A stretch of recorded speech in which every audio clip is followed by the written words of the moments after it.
Hello, hello. Who have we got here? Two people in the chat already. See, there's a message from Andrew already. I'm not sure if he's still in the chat.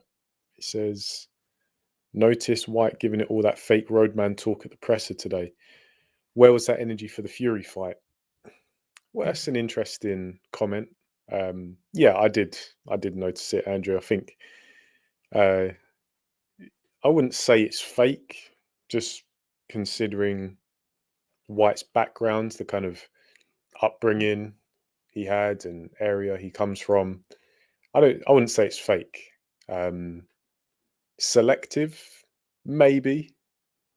But yeah, I certainly I understand where you're coming from, because his demeanor for this fight against Franklin is very different than his demeanor leading up to the Fury fight, where he was pretty much silent for most of it. Didn't attend any media days. It was only the week of the fight when he really showed up. But I suspect that there are probably a couple of reasons for that. Firstly, um, he's probably trying to pour it on Jermaine Franklin, because let's be real, Franklin, he's I mean, we'll obviously get into the technical breakdown, but he's coming across the pond. I don't think he's fought outside the States as a professional, at least. It seems to be a bit of a kind of mild mannered, I don't want to say softly spoken, but he doesn't come across as a hard nut at all. Seems like your average guy. There's nothing wrong with that, but Dillian Whyte is someone who, to some degree, does put some stock in the whole roadman persona, as you say, and kind of street guy mentality. So I suspect that he's really just trying to psych Franklin out. And I imagine that White, because White's not stupid. I know he's not the easiest person to listen to in terms of interviews and stuff, but White is he's no dummy. He understands what he's doing, and I think he understood that he wouldn't be able to use that uh, kind of psychological. I don't know if it's psychological manipulation, but that psychological approach with Fury. Fury, that wouldn't phase him. And on top of that, there was a lot of familiarity between both Fury and White, because they'd sparred several times before. So I think for that fight, White was very much like, I'm gonna do my talking in the ring kind of thing. And not that he did much talking in the ring, because he didn't really get much work done in that fight. But credit to Fury for that. Um, but it's good to see that you guys are still in the chat. Andrew says, "Yo, Andrew, I hope you're doing good, man. It's good to have you here." And we got Fight Sport Talk. It's good to have you here too, my friends. Hope you can stay for the live stream. G Man, what have you done? $5.99. Ah, you didn't have to do that, but G Man, thank you. It's much appreciated, bro. And I hope you can stay as well. Talk boxing. I'm looking forward to this weekend. Got a lot of good fights on. Just haven't had the time to make videos, so I figured get some of us together. We'll talk about the boxing. Probably going to go up until 8 o'clock. So, G Man, thank you for the super chat, and I hope you can stick around and talk boxing. Andrew, it feels like he's happy to mouth off when the danger level is low. Uh, I get what you mean. I get what you mean. I'm trying to think back to White's recent fights, or the fights before the Fury fight, for comparison. Um, who did he fight before Fury? I'm usually good. It's been a long day, folks. Fury was April 2020. It was Povetkin, of course, yeah. And obviously that's different. That's a different dynamic, because Povetkin doesn't really speak much English, so he can't try all that roadman stuff. That stuff only really works with people who buy into it themselves. So yeah, guys, thanks for jogging my memory. I got there eventually. Um, yeah, it only really works with people who buy into it themselves. That's why um, a bit more. It's more of an extreme example, but with Mike Tyson, he was someone who, uh, at a certain point of his career, he started to become a bit more of a kind of bad boy hood type character. I mean, he was always was that character, but if you look at Mike Tyson in the beginning of his career, he was a very still a bit wild, but Cus D'Amato and that old Tyson team, they very much had the reins on Tyson. Whereas around the time, in the 90s, when he started to go off the rails a little bit, went to jail, he started to revisit and return to that hood Mike Tyson, the Brownsville Mike Tyson. But then if you look at someone like Evander Holyfield, who was a kind of church boy, mama's boy kind of character, he didn't buy into it, so it didn't really have much of an effect on him. So I suspect that Whyte's doing this, as I say, to try and unsettle Jermaine Franklin. And to be honest, I don't think it's going to take much to unsettle him, because Franklin is.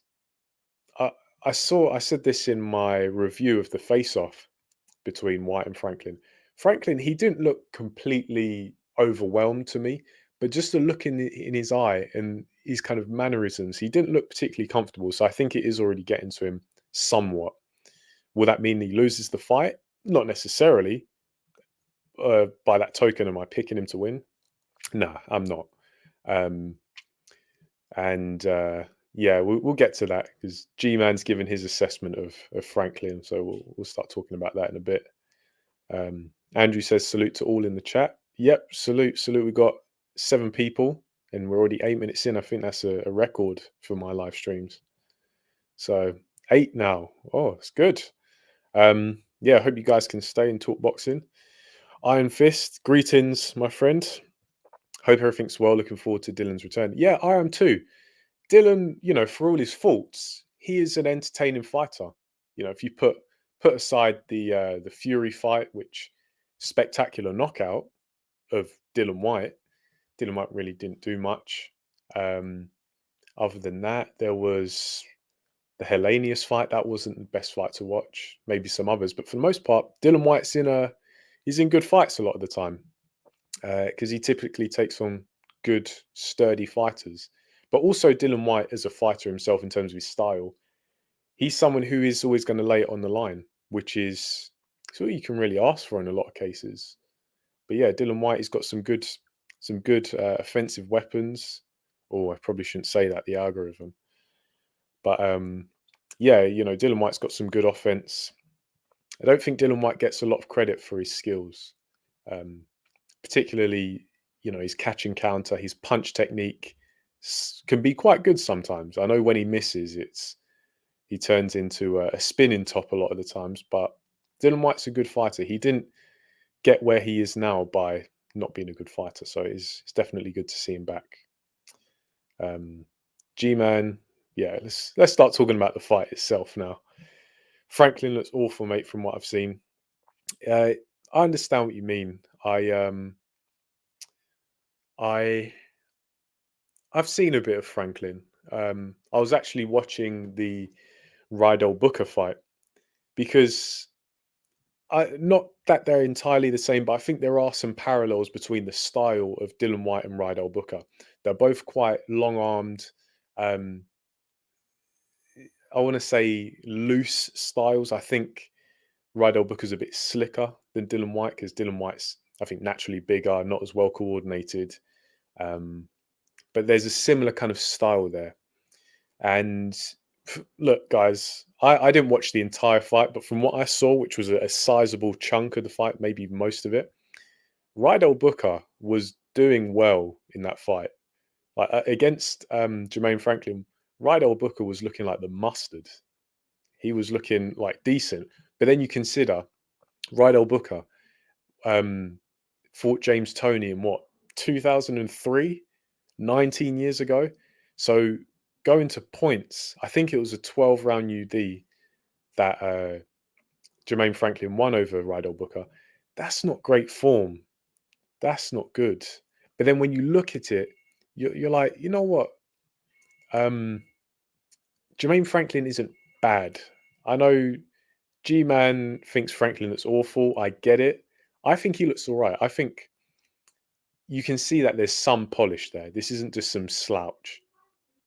This is it's a decent fighter who's had a decent amount of experience. You know, I look at his technique, I'm like, it's not horrible. I get it. IQ doesn't seem to be the highest. He does look quite quick. And now looking quick against Ryder-Parker, who's, I don't know what, mid-40s. Let's double check actually. I actually want to check when Ryder-Parker turned pro, because I'm sure it must have been like 92 or something like that. Probably not, because in 92 he was 11. So kind of overestimating his age. He's 41. Turned pro in 2001, I think it says. Ryder-Parker this is, but still, I mean, he's no Gray Shakes as a fighter. But anyway, yeah, Jermaine Franklin. My assessment of him is clearly got some experience, clearly got some polish to him, but that Ryder-Parker fight was just it wasn't a good look at all, because especially Booker, I almost called him Hooker there. Booker was catching Franklin countless left hooks, and that's a red flag anyway. But especially when you're going in against Dillian Whyte, whose money punches his left hand. And I was looking at it, and I think it's quite clear to see why, because Ryder-Parker's left hook, I don't want to say it's anything prolific, but if you look at the stance of Jermaine Franklin, I think we're probably going to see the left hook be his downfall, because he's just so heavy on the front foot, and that's not necessarily a bad thing in terms of getting to that position, because when you throw your right hand, you're going to finish there. That's where that's how your body's going to be positioned when you throw that right hand. That's the final position. But he only knows how to work out of there. So his weight is always over that front leg. He doesn't know how to bring it backwards. And so you probably think, okay, he doesn't have much of a right hand, but his left hook is pretty good. Well, it isn't, because Jermaine Franklin, he doesn't understand how to come off of his back foot and go to the back half of his stance. So not only does he have not that much power, and I think that's reflected in his record because he doesn't have many knockouts at all, but he's also just going to be a sitting duck against a prolific left hooker like Dillian Whyte. So not that that's going to surprise many people. I imagine that most people are picking Whyte to stop Franklin, and most likely with a left hand, a left hook. But yeah, I think I did have some intrigue surrounding this fight just because of how vulnerable Whyte has, punch resistance has been.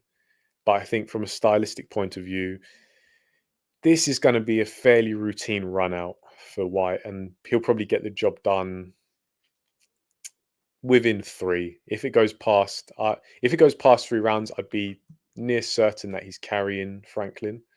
There is possibility for an upset, but I can't see it happening in this one. I don't think Franklin's big enough. I don't think he's powerful enough. He might be quick enough. He's not the slowest guy, and he's got quite a pudgy build, but his speed can be surprising.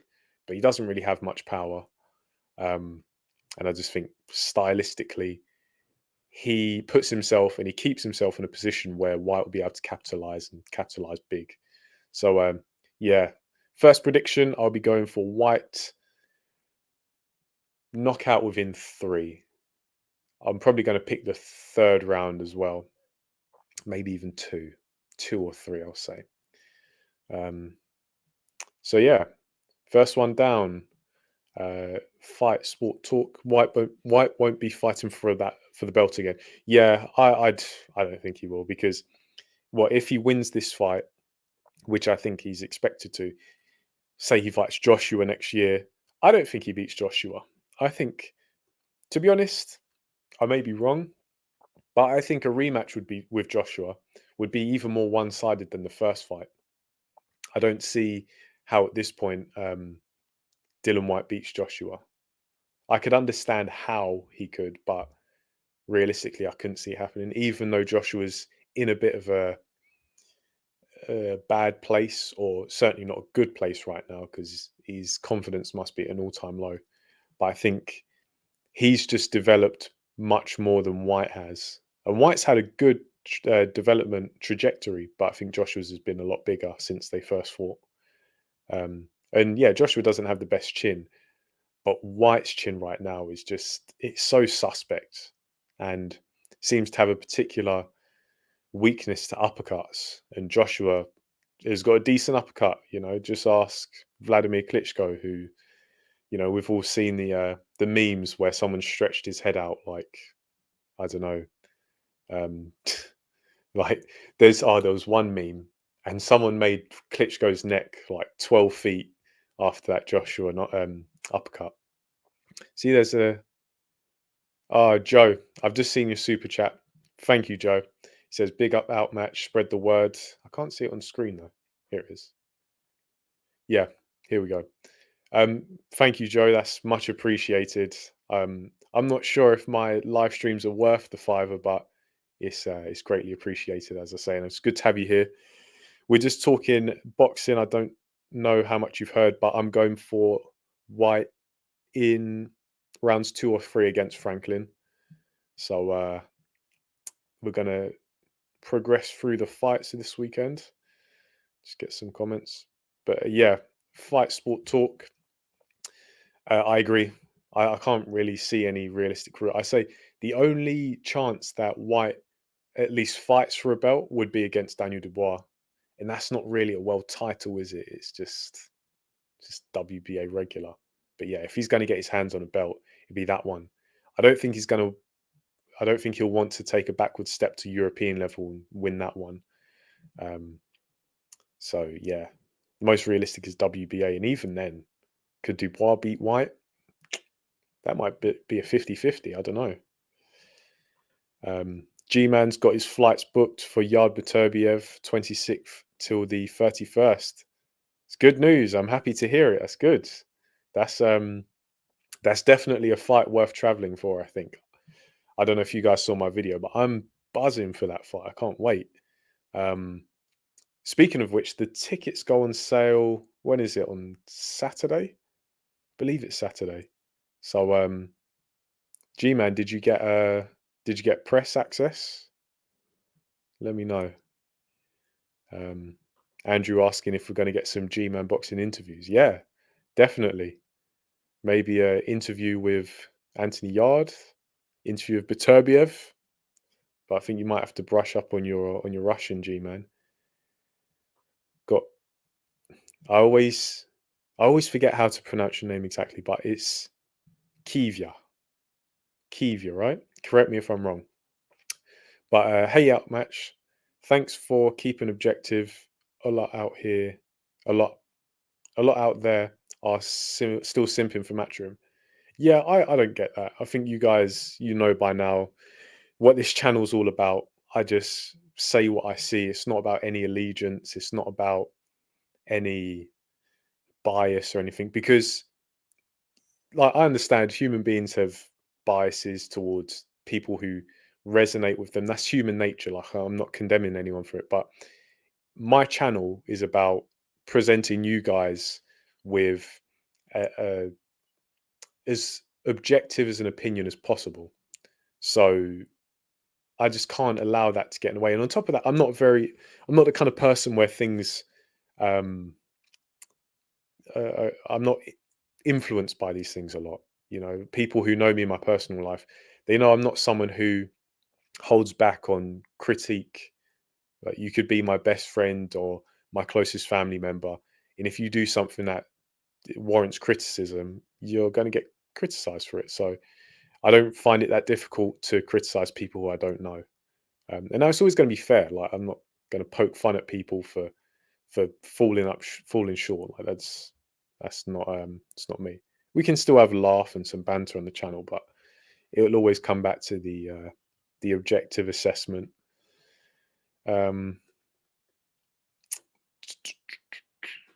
Right, Andrew. Sky are offering 5-1 for a stoppage in rounds 1 to 6.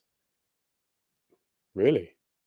I'm guessing that's I'm assuming that's Whyte stopping Franklin in the first 6 rounds, because that's easy money, in my opinion, assuming that it is betting on Whyte to win. That is easy money. Because I did hear that the public workouts yesterday, those two, Darren Barker and that other guy on DAZN, they were saying that the bet had just been boosted. But yeah, I'm not. I say I'm not usually a gambling man. Whenever I actually put money down, I never get my predictions right. But when I don't put money down, I usually get my predictions spot on. So I think I just jinx it when I bet. Fight Sport Talk. I've never thought how Parker matches up against Canelo. I don't know why people are talking about the Ryder fighting Canelo. Would prefer it if Canelo fights Benavidez if he beats Plant. Yeah, I expect Benavidez to beat Plant. But even before that fight was made, I thought it was only really logical that Canelo fought Benavidez, because this whole, you know, all this nonsense about how Canelo doesn't fight Mexicans, that's just such rubbish, nonsense. Canelo happily fought Josecito Lopez. He didn't have a problem fighting uh, Chavez Jr. And that fight was a gimme fight just to promote the Golovkin fight that was going to happen a few months later. So look, I've got a lot of respect for Canelo, and obviously talking about being objective, Canelo is an amazing fighter, and I don't think he gets enough credit for how active he fights, because he's undisputed super middleweight champion, has fought a light heavyweight. He's won titles all over the place. He's a pay-per-view star. He's the kind of fighter that can afford to fight twice a year, once a year. I'm sure financially he could get away with fighting once every 2 years, but he doesn't. He is actually going after these legacy fights against people like Bivol, against all the guys at super middleweight to become undisputed champion. So Canelo deserves respect, but that whole thing about not fighting Benavidez because he's a Mexican, that stinks to me. I don't like that at all, because firstly, it's not like I'm not aware of them growing up together. They're not like childhood friends. Because I get that if you have a personal relationship with someone and you'd rather not fight them, I'm not going to argue with that. But I don't think that's the case. I think it's Canelo. He probably doesn't want to fight Benavidez, who's a Mexican, because he doesn't want to lose to another Mexican. Maybe I'm just looking into it too deep, but I suspect that's his thought process about it, or around it rather. But yeah, to talk about Parker and Ryder, logically, that's the next fight. Yeah, Parker, I can't say I've been particularly high on him. Parker is a fighter who I see some of the potential, but I don't really get what people are raving about when they say Parker's going to be the guy to beat Canelo or give Canelo a tough fight. Um, Parker is a massive guy. I think, forget being a big super middleweight, he's not even a light heavyweight. I think he's a small cruiserweight. This guy is massive. I don't remember seeing Parker in with a guy who he didn't dwarf. And as far as I'm aware, he's fought at super middleweight his whole career. And I think he enjoys a lot of success based on his size. And I say success, has he really done much in his career? The first time I saw Zach Parker was when he fought Daryl Williams. And if that was a robbery, I'm going to go out and say that was a robbery. I don't think you could really give Zach Parker the W in that fight. And I understand that he hurt his hand. I think it was his left hand. But just from a stylistic point of view, I look at Parker and I think, okay, yeah, he's a big guy. He's got some power, but the technique, I think it's a bit, it's competent. Is it world level? I certainly don't think so. Could he beat Canelo? Maybe if Canelo's at his worst, but I wouldn't be picking Parker to beat Canelo. I don't even think he's ready for world level yet, if I'm honest. I think he's probably Euro level. And granted, I haven't seen that much of him. I haven't followed his career that closely, but I feel like I have a good idea of what Parker can do. That being said, I do think this Ryder fight is going to be a good gauge because Ryder's been around. We kind of know what he offers. He's not necessarily a natural super middleweight, but he's settled into that division quite nicely. He gave Callum Smith a decent fight, won close decision over Danny Jacobs. Ryder, he's a frustrating fighter to me because he clearly has a lot of natural ability, but I think he's kind of suffered maybe from staying with one trainer for too long. I suspect that Ryder would be able to take his game to a new level if he explored some other trainers. I think Tony Sims has taken him as far as he can.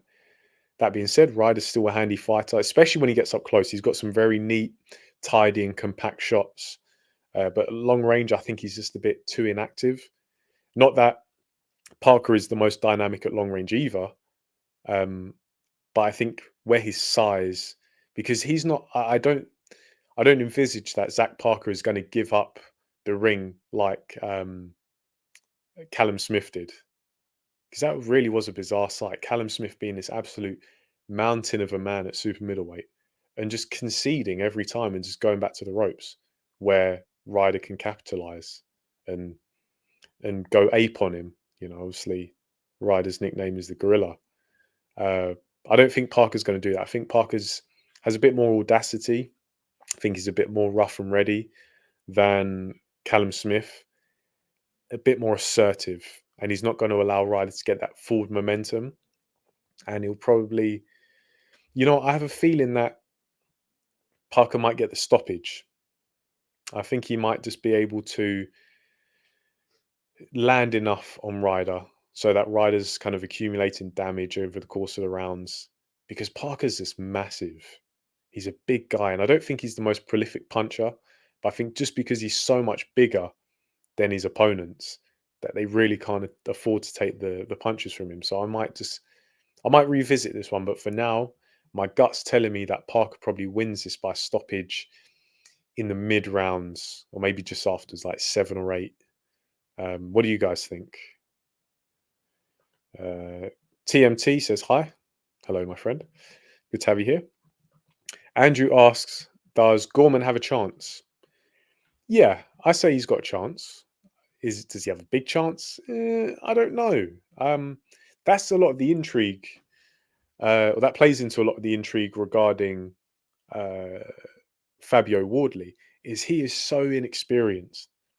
This guy had a handful of white collar fights, and now he's a professional, and he's done fairly well. He clearly has a lot of natural gifts. I think his technique, obviously, even amateurs with loads of fights, when they turn over pro and they've had the same amount of fights as Wardley, there's still a lot of growth that a lot of growing that they need to go through. But Wardley, he's impressive. Is he like an Anthony Yard talent? I don't think so. But he's a good, solid fighter. And to be honest, I think I'm picking him to win and beat Gorman, just because Gorman, I feel like when it's counted most, he's come up short. And I think with Gorman, it's mental more than anything. I think he's someone who struggles to get his mind in the right place to really give his best effort, because Gorman, another guy who you wouldn't expect such speed and explosiveness from because of his build, Gorman, I look at his face and I think I'm looking at Boss Baby. He just has that chubby, fat, baby-faced look. But then you see him on the pads, very explosive, very tidy technique, clearly very talented. But yeah, it's the mindset. Because if we go back to that Dubois fight, not to say that Wardley is anything like Dubois, but for me, it was Gorman's mind that let him down. It looked like he just froze because he just kept doing the same thing, allowing himself to get caught by that same punch. And he may know better. He may know how to make the necessary adjustments, but you actually have to hold it together mentally, and I don't think that Gorman did that.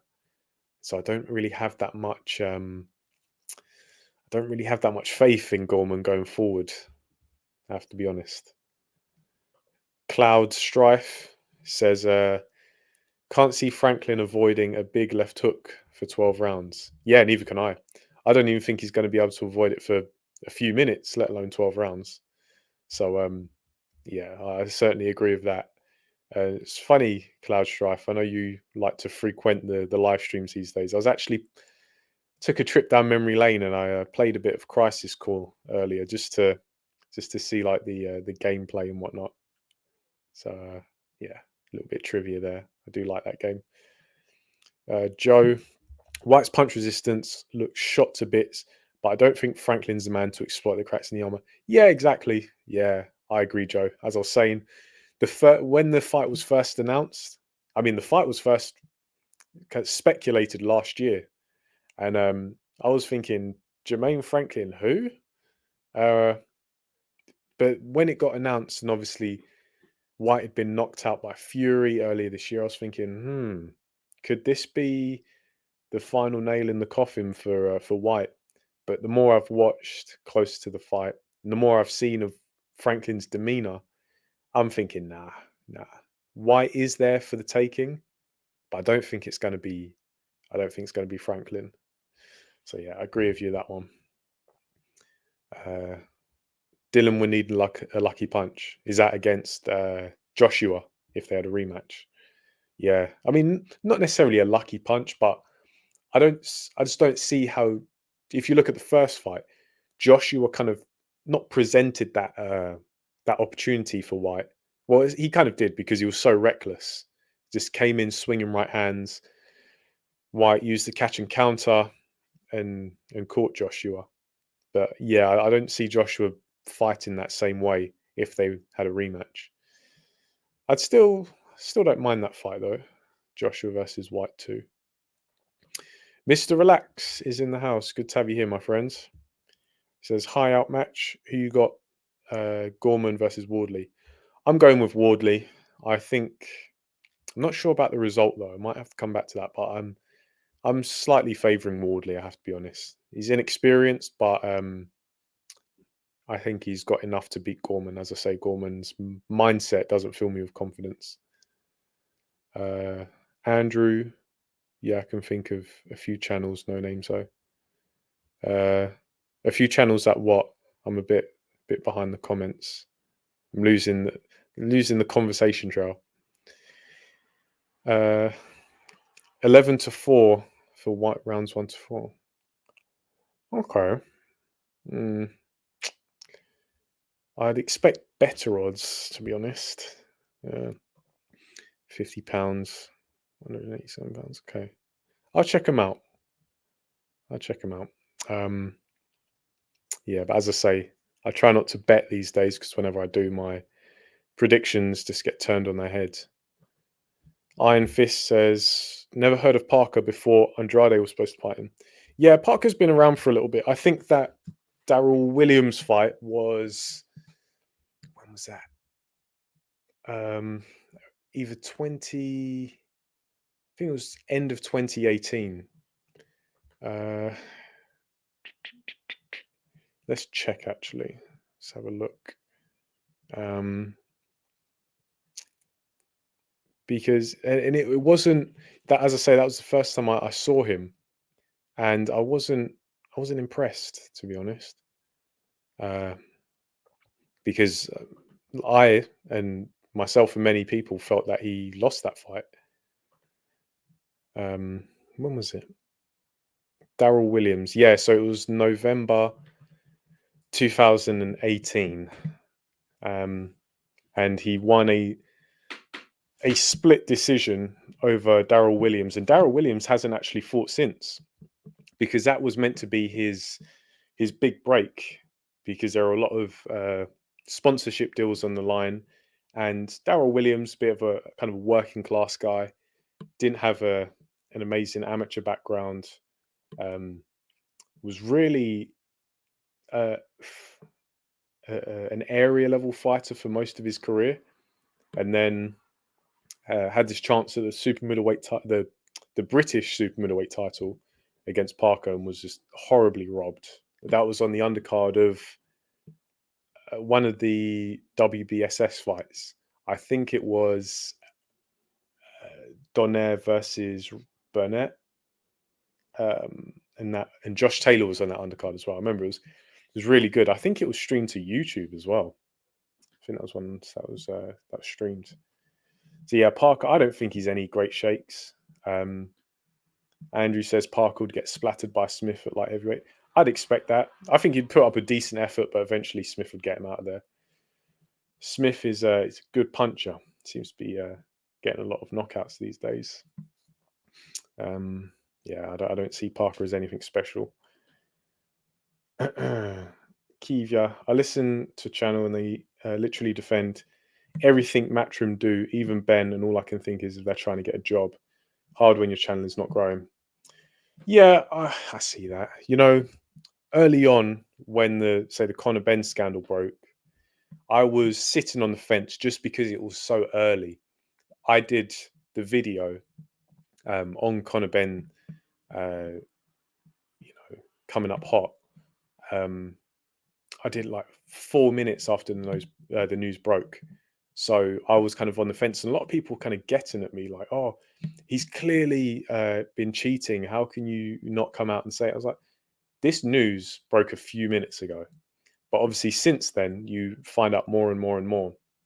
And this is just one example, but I don't know Eddie Hearn.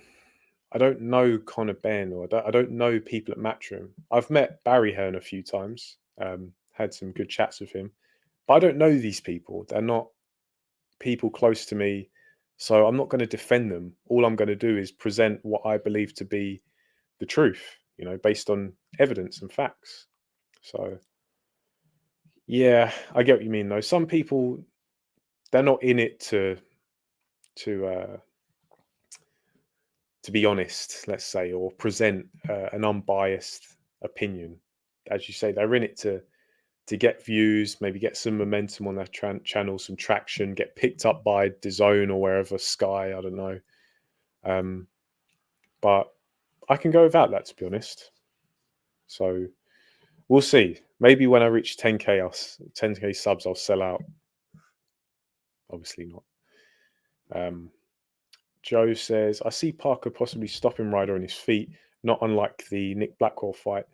This would be the biggest test of Parker's career, though. He'll be tested. Yeah, I think Ryder's definitely going to make him think. He won't be able to just be lackadaisical against Ryder, because when Ryder gets in close, he can be a handful. Yeah, the thing is with Ryder, he's kind of enjoyed this Indian summer in his career. I think he's got like 5 losses at this point. And a lot of those losses, I feel like they came just because he kind of capitulated mentally. He just gave in his fights almost. And I think I don't watch John Ryder interviews. I can't really, I don't really want to watch his interviews, if I'm honest. He's not someone who I consider a good talker. But I think whenever I have seen him, he's kind of always hinted at his mind has never been in the right place. And I feel like that was quite honest. You can see it in his performances from years ago, like the Nick Blackwell fight. But he seems to have had enough of being the guy who always falls short, even though he has still fallen short. But he's given a much better effort. But I just don't think he'll be enough against Parker.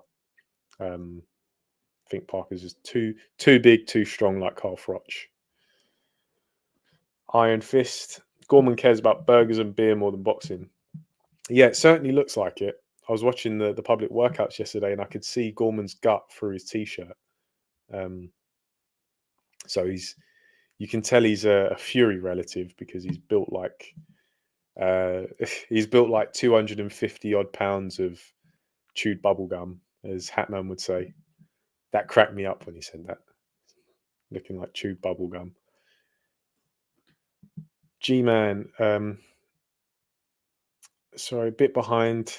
Have to email the guy at Queensbury for credentials. They normally don't let you apply until I'm up for. Oh, okay, fair enough. Well, look, we're all here wishing that you get those press passes, so you can go the full 9 yards.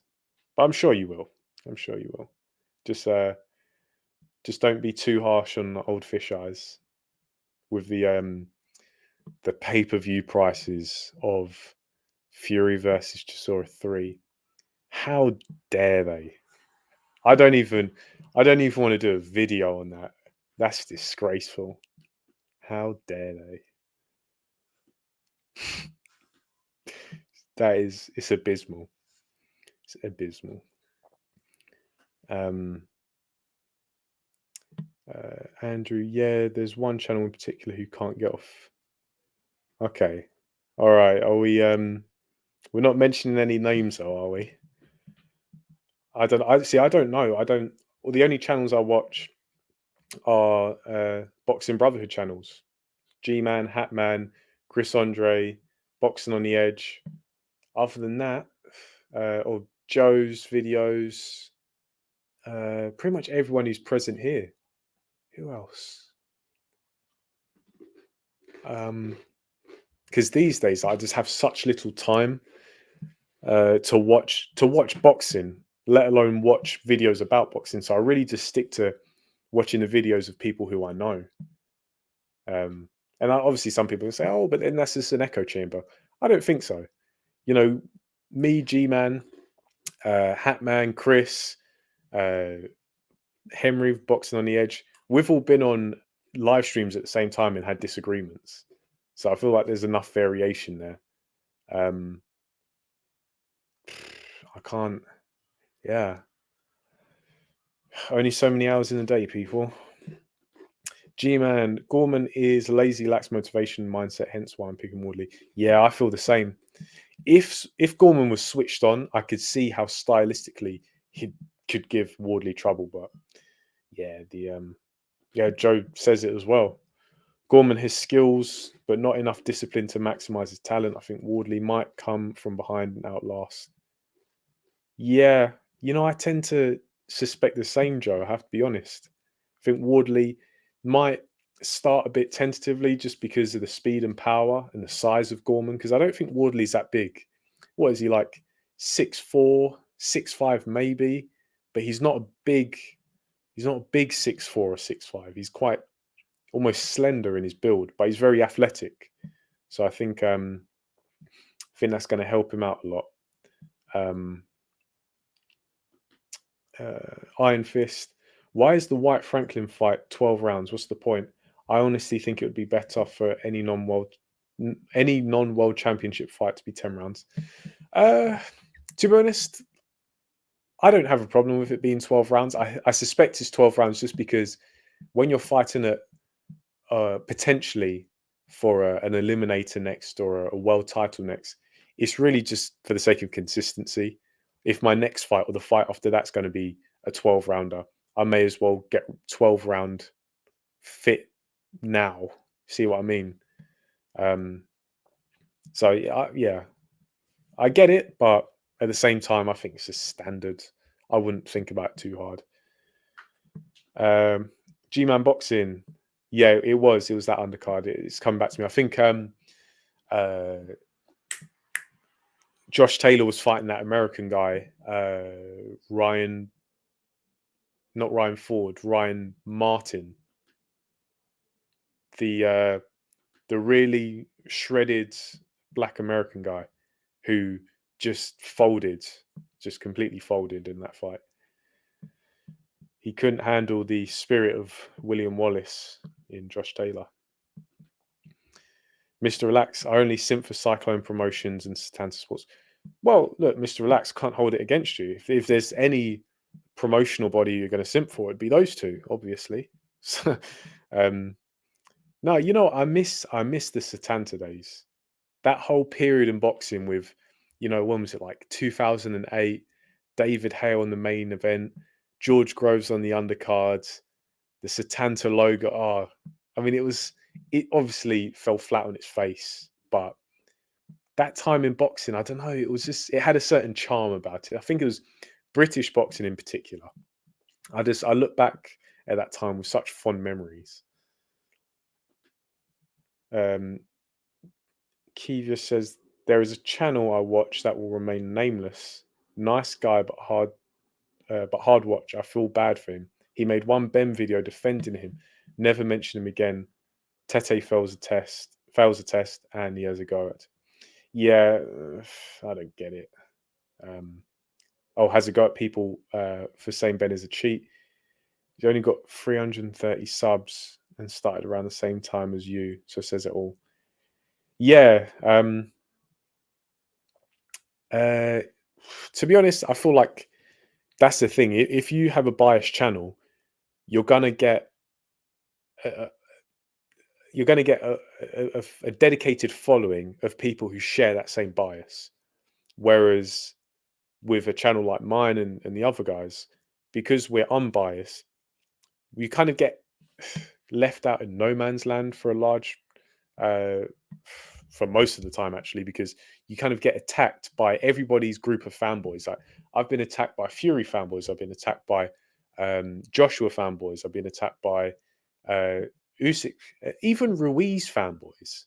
You know, I had one guy like last year claim that I wasn't giving Ruiz credit, and I was giving Usyk too much credit for beating Joshua.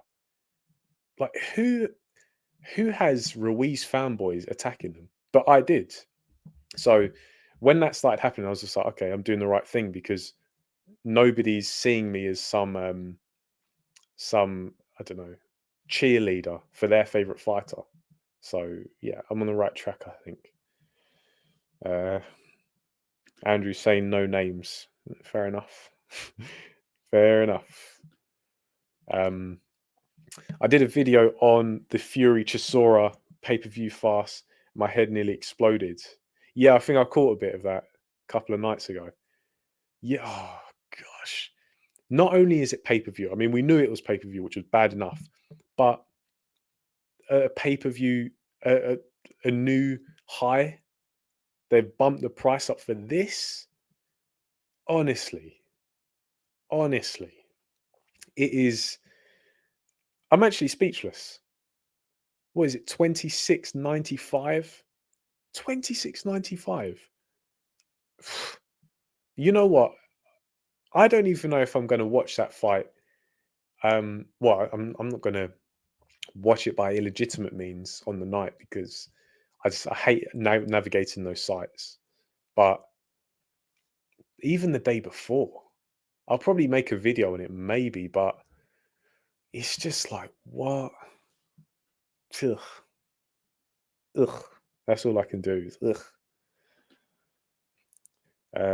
G-Man says Nathan Gorman, who fought Sean Turner in 2018. That Gorman is.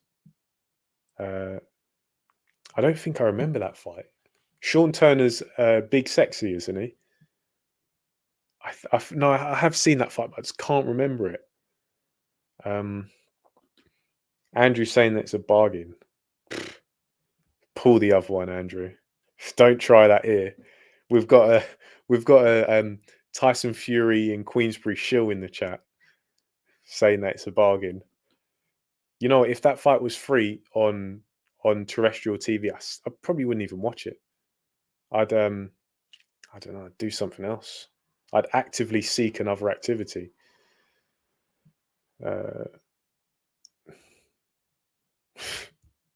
Flogging used bog paper. Kiva says, I think if you're biased, as this guy is, he's being biased for someone who is not liked or as big now, hence the low numbers. Also, he's not charismatic and just comes across as arrogant. Sounds like this guy doesn't have much going for him. Andrew, honestly, Fury versus Chisora Fury versus Chisora 3, you'd pay a tenner for. I don't even know if I'd pay £1, to be honest. UG Man, Hatman Joe, all do a good job, and the numbers say, yeah, well, appreciate that. But then we also have a good fan base of logical, critical thinkers. So credit to you guys too.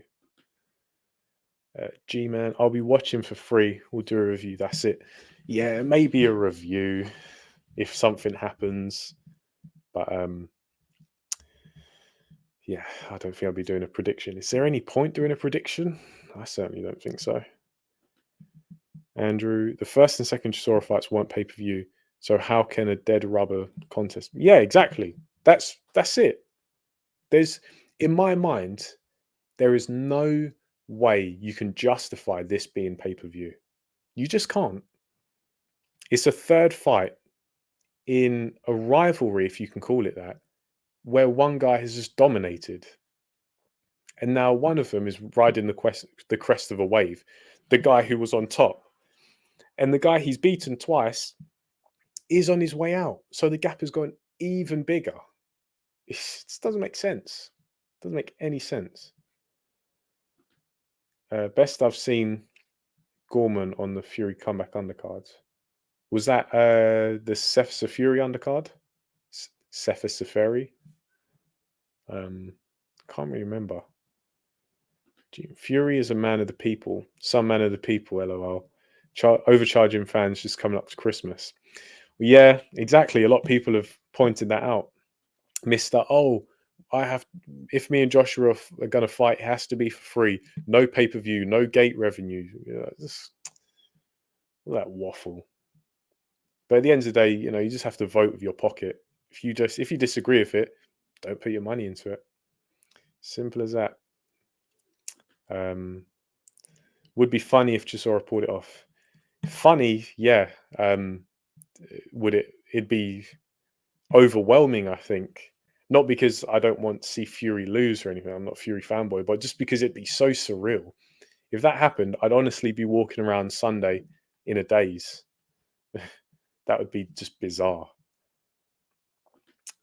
G-Man, gonna be a hard one to do a prediction for. Yeah, is there really even that much to predict? It'd be like, how many left hands is Fury going to land compared to right hands? Something like that. That's what your prediction would be based on. Mr. Relax. I think Gorman could win by KO. Wardley hands so slow. I wouldn't say Wardley's hands are slow. He's got some quickness. I think a lot of his quickness comes from his feet. But yeah,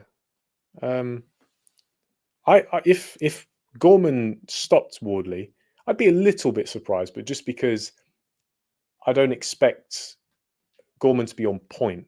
It's not because I don't think he has the power or the finishing ability to get rid of Wardley, but I just don't think he's just going to give a good enough account of himself. Joe says, I also made a video on whether a Chisora win over Fury would be bigger than Douglas beating Tyson. Would be interested in everyone's thoughts. I certainly think it would, because bear in mind, people, that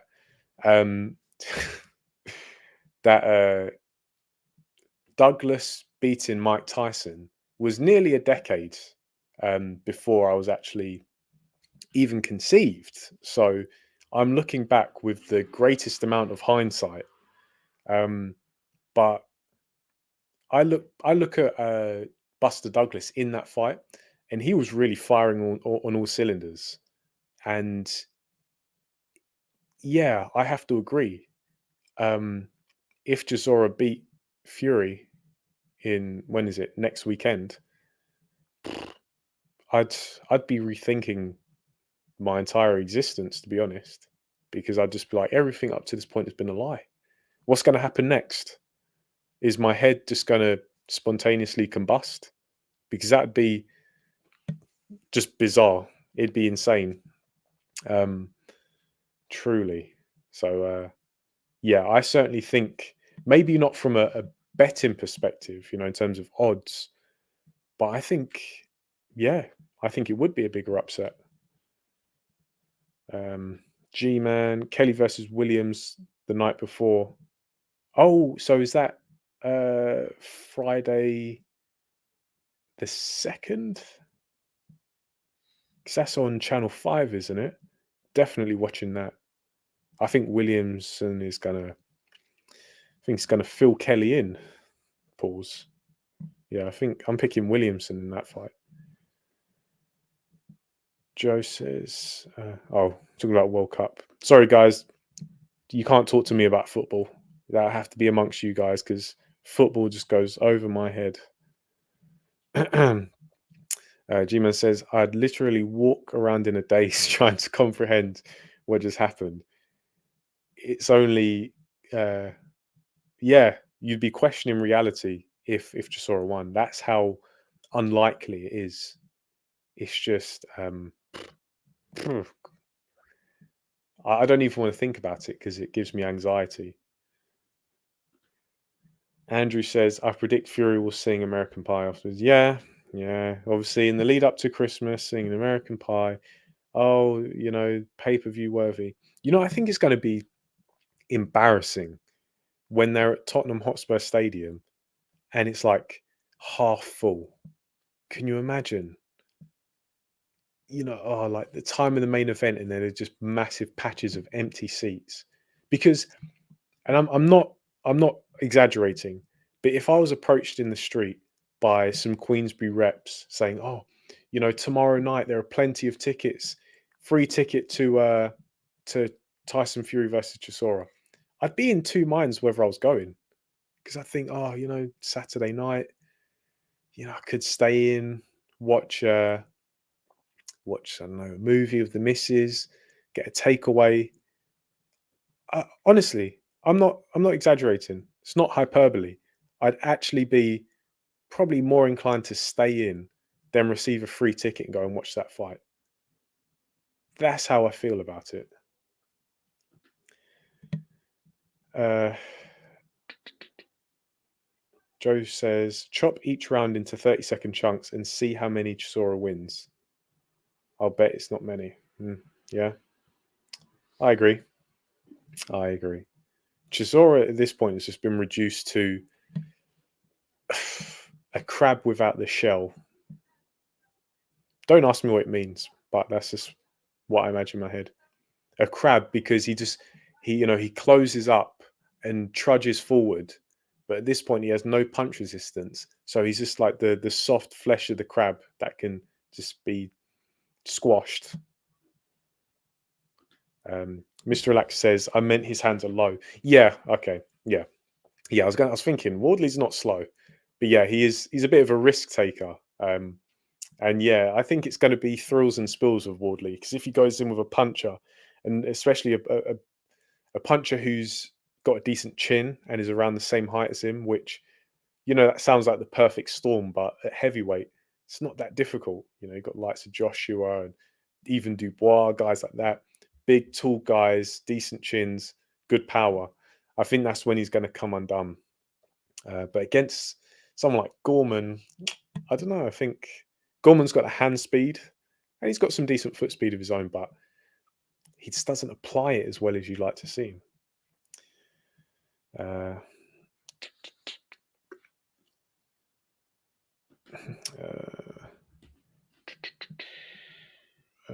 So I'm going back. I'm losing track. G-Man says Buster Douglas hadn't lost to Mike Tyson before and had talent. Never showed but was there. Chisora shot. Yeah, exactly. G-Man, exactly. Thor. We have Thor in the chat. Chisora arguably lost his last 4 fights in a row, not to mention pushing 40, clearly passed it, and had already lost to Fury twice. This is actually shocking. Not only is it pay-per-view, but boosting the price. Thank you, Thor. Exactly. There's everything wrong with this fight put into 2 sentences. Thanks very much. The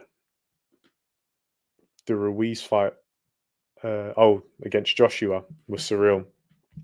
You know what? I don't know what it is, but I think it's because I had picked Joshua to lose fights before the Ruiz fight. So when he actually lost to Ruiz, I wasn't that surprised. Was it an upset? Yeah, definitely. But was it a major upset? I don't think so.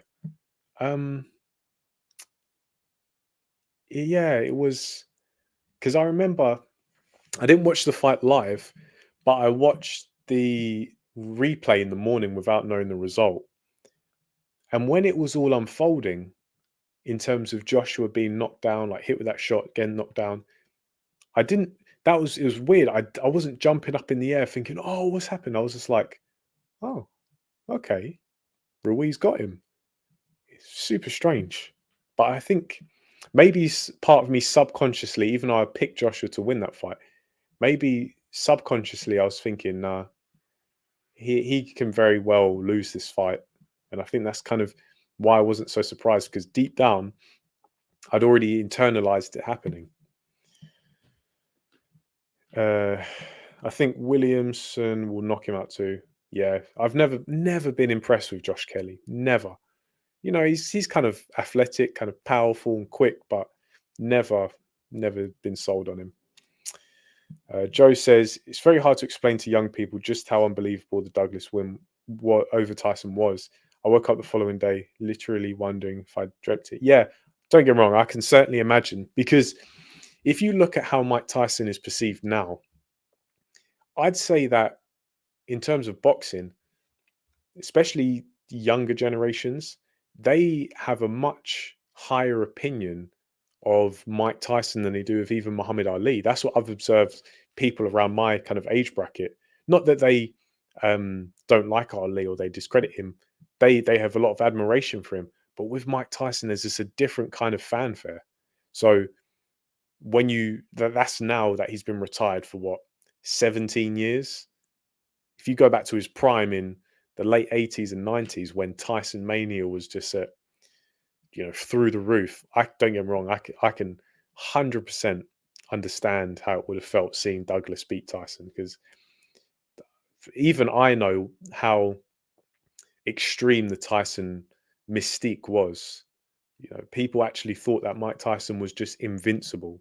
Like, you could not beat this man in any form of combat. He's just that much of a bad boy and a machine, and he was born to fight. That was the view that people had of him. So yeah, I 100% understand. Ryder versus Parker is a very good fight, and for the WBO interim 168-pound belt, Canelo could face the winner as his UK debut in May. Hearn and Canelo have said they want a UK clash. I mean, that's fair enough. I'd like to see Canelo fight Benavidez first. I think if anyone has a claim to fighting Canelo, it's Benavidez, out of the rest of the super middleweights. Canelo fighting in the UK, I'm not sure how well that does, to be honest. I don't know. Maybe I'm underselling Canelo's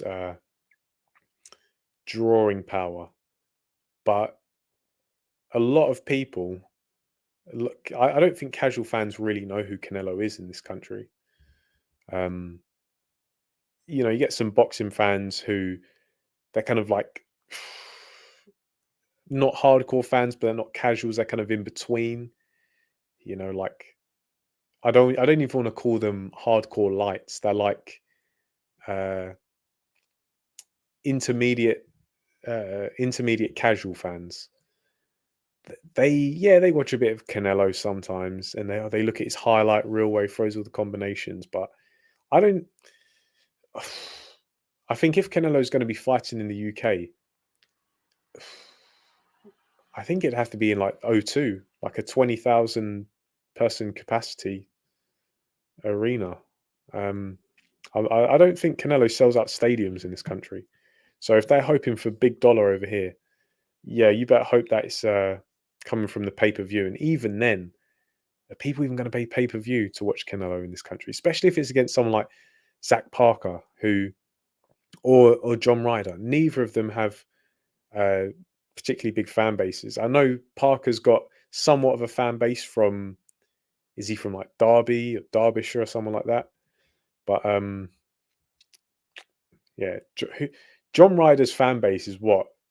His mum and his grandparents. I don't know. Yeah, maybe I'm being a bit facetious, but I don't know anyone who comes out to watch John Ryder. Do you think we get the Usyk fight? Who wins? I'm assuming you're talking about the Fury versus Usyk. I hope so. To be honest, I really don't know. I really don't know, because it seemed like, okay, Fury's just going to have this gimme fight against Chisora.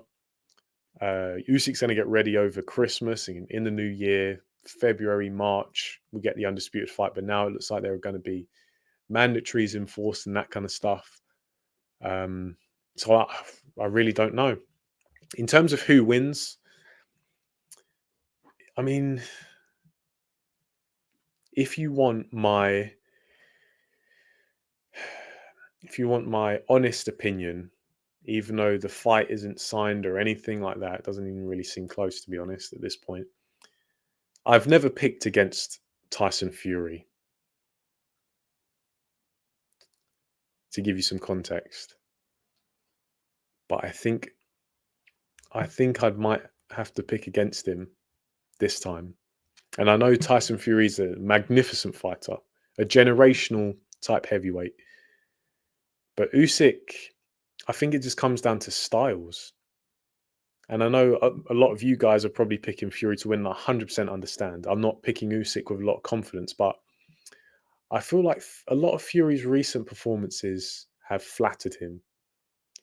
And, you know, as I say, Fury's a great fighter, but so's Usyk. And I think a lot of people put a lot of stock into the size difference. But I think I've made it pretty clear in examples from other fights and practicality, where size, it works both ways in terms of an advantage and a disadvantage. It really depends on how you apply it. And I think if anyone's going to beat Fury, I might give the best chance to Usyk, to be honest. But you know, you could ask me next week, and I could change my mind. But we'll have to see close to when the fight gets announced. Okay. Right, G-Man, he's got a record midweek report. Enjoyed this live. Well, G-Man, once again, thanks for the super chat. Thanks for joining. As always, always good to have the other Brotherhood members in the house. And yeah, look forward to watching that midweek report. So I definitely check that out once it's up. So speak to you soon, man. Mr. Relaxer is going to be cold outside for the Fury fight. Yeah, I don't think the Tottenham Hotspur stadium has a roof that they can put over it. Yeah, it's going to be chilly. Imagine that, the first weekend in December, freezing your nuts off, watching watching Tyson Fury knock 7 bells out of Derek Chisora. I'd rather not. 4. I doubt I'd even watch it on free TV. This will do less than 400k buys on pay-per-view, and the stadium won't be sold out. It's a bad look on Fury. Yeah, I think 400k is very generous. I think this is like 200k, maybe 250 tops, because the undercard doesn't even seem to be that good. It's being billed as double heavyweight title fights. What? Yeah, you have one legitimate title fight, and it's a complete mismatch, and then you have another world title token between someone who's still, I don't want to call Dubois a contender, but he's not a legit champion, and he's still a bit green, going up against a guy who nobody's ever heard of. Dreadful.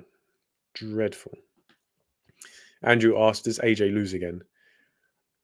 Depends how he's managed from here on out. If he carries on gunning for the best guys, yeah, he's going to lose again, and he's going to lose fairly quickly. But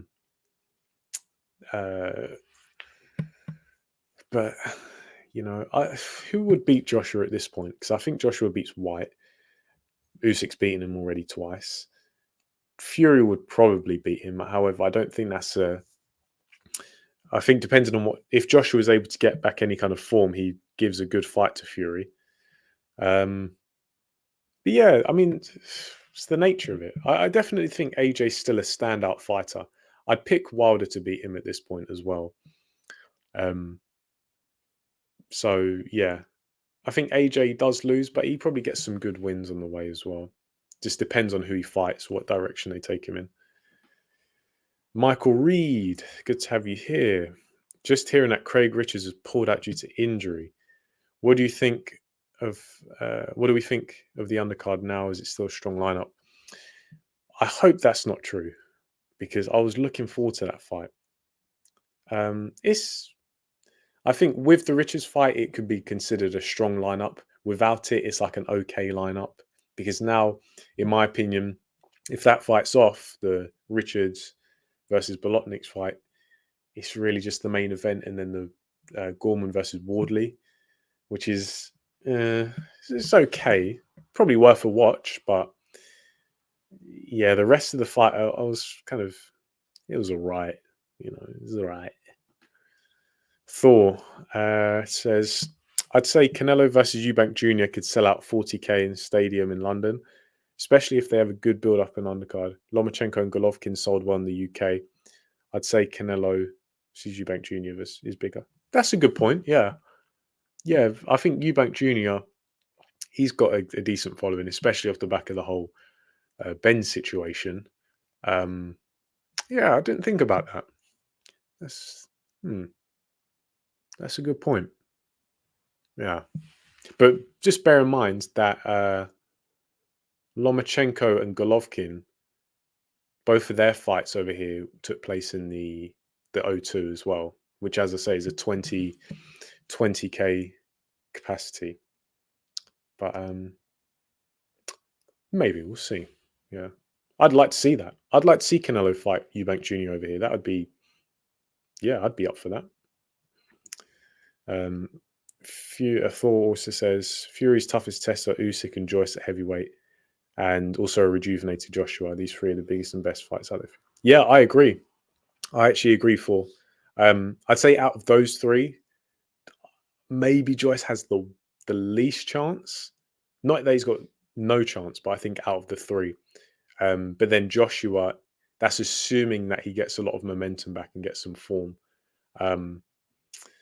But yeah, I tend to agree. Usyk, Joyce, Joshua, those are the toughest fights for Fury. I think everyone else, Fury kind of has his way with, for now anyway, like the current version of Fury. Andrew agrees. Thor says, who would I favour out of Bivol and Beterbiev? That's tough. That is a tough old fight. Probably Bivol, because from a skills perspective, I think I give Bivol the advantage. Also, the youth and the freshness.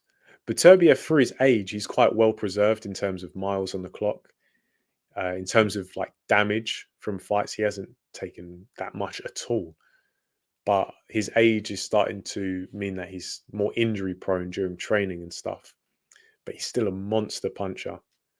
But Bivol is just so fast, so skilled, so consistent. If you look at the quality of Bivol's technique in the first round compared to the 12th round of the Ramirez fight, granted it wasn't the most high pace, you can tell this is someone with a lot of talent, a lot of schooling, and just really consistent skill. So I'd probably be leaning towards Bivol. I have to be honest. Thor asks, very smart move by Eubank Jr. to fight Liam Smith. It's a fun,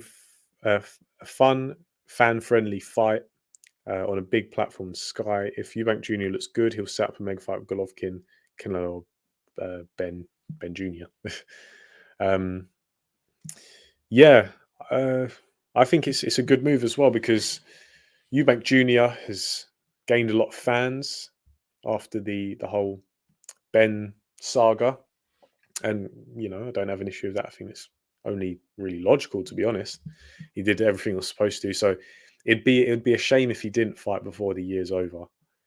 So yeah, it's definitely a smart move because it's capitalizing off on the new fans, but also even more so against a guy who has a style that typically Eubank Jr. looks not only good, but very dynamic against. So it's really the perfect storm.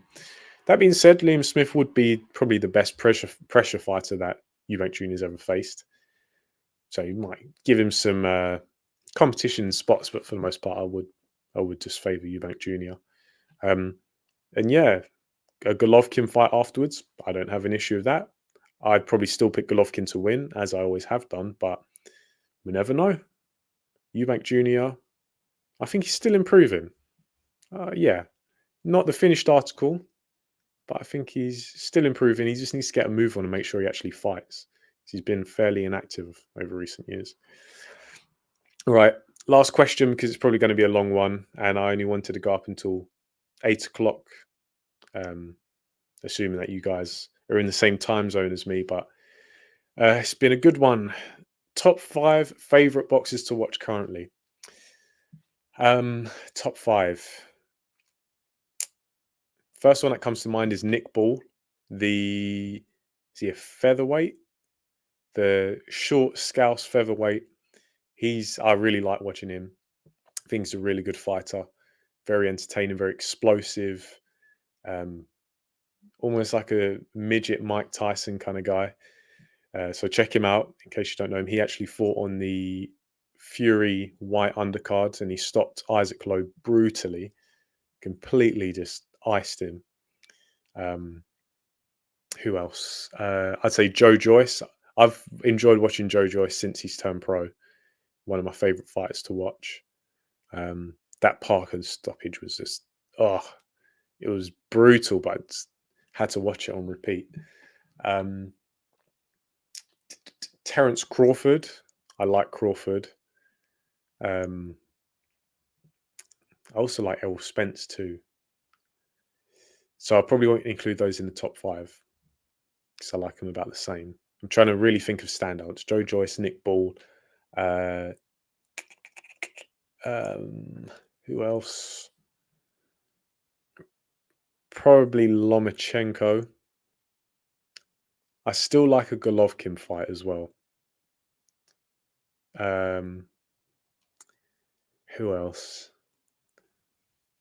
I'm trying to go through the weight classes. I've got 4 so far. Damn it, this is hard. I knew this one would take a while.